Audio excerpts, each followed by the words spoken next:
Why did I buy this? Howdy, I'm Dr. Alejandro. And I'm Dr. Emily. And as many of you know, we have 3 clinics on our first 3 years in practice. If you enjoy our content, make sure you subscribe and share with your colleagues and future colleagues to get on the path to victory.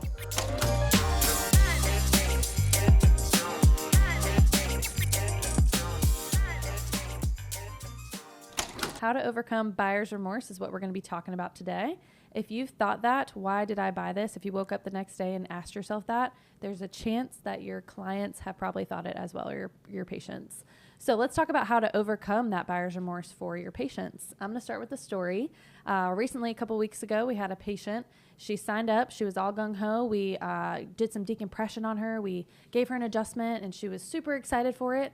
And she said, I'm going to do the monthly plan, where I'm going to pay monthly. I'm going to go through this care plan.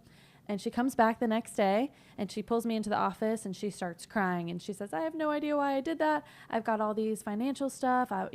She starts telling me that her family's sick, and she's got to take care of her family, and how much of a financial burden it's going to be. And so I just sat down. I listened to her. I heard her out.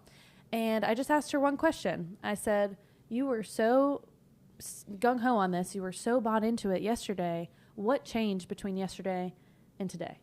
And that's all I had to ask for her to explain her objections to me. And then we were able to overcome and work through those obstacles. So that is one of the ways that we overcome objections, is just by simply asking questions.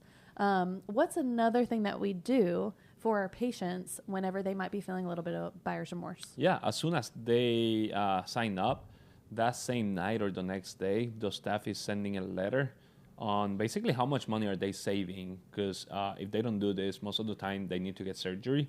So how much are they saving compared with what they're paying here versus a surgery and all the recovery on the surgery? That way they can compare the prices. Because a lot of people don't know how much surgery costs, and they think insurance is going to cover everything. So that way they can see the cost and make I made a good decision. And as well, there's like a testimony on it from a patient with similar symptoms. That way they can see it. Then on visit 6, we send them a handwritten letter from the doctor about the improvement, if there's improvement, or what's the plan. Depending the case, there's not a one letter fits all. So depending the case, we just send them a handwritten letter with a personal sticker, limited edition from Victory. We send it to them. And then on visit 24, most of them get into a membership. And on that membership, once you sign the membership, you go home, whatever. Then when you come back, we give you a box. And it's a pretty sick box, honestly. When you open it, there's the mission of Victory. Basically with the story of Gideon, how many of you know, and that we want to open 300 clinics. It's based on the story of Gideon, the big 300. And there's a blender bottle as well with the Victory logo. Mm-hmm. So it's pretty sick. That way, when they make the decision of the membership, if they're experiencing the same of the story, they're regretting it. When they come back the next day, they're at least taking something home. There's something of getting something free and taking it home. Mm-hmm. Law of reciprocity, right? And we're not the only people doing this, obviously. Mm-hmm. If you look at other industries, which is always so great to learn from, real estate, realtors, after you buy a house, they typically send you like a champagne bottle or a cutting board with your name on it, because it's like a home gift, mm-hmm. right? Good job. Congratulations on your new home. Here's a little gift. Here's a little something to say thank you, right?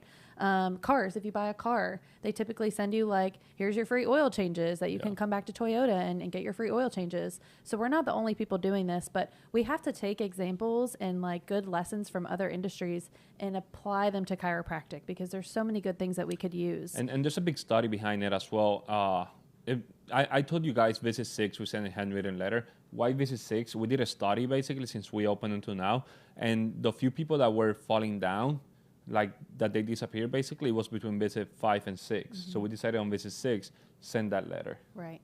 And so that's just more of that retention, right? So yeah, we want to mitigate that buyer's remorse, but we also want to keep them coming back, because it's so important, not just for their money or to have them as a client, but for their health, right? I want them to stay under good care. And that's ultimately why we're doing that. We don't want people to have buyer's remorse at all, because you made an investment in your health, mm-hmm. right? It's like signing up for a gym membership.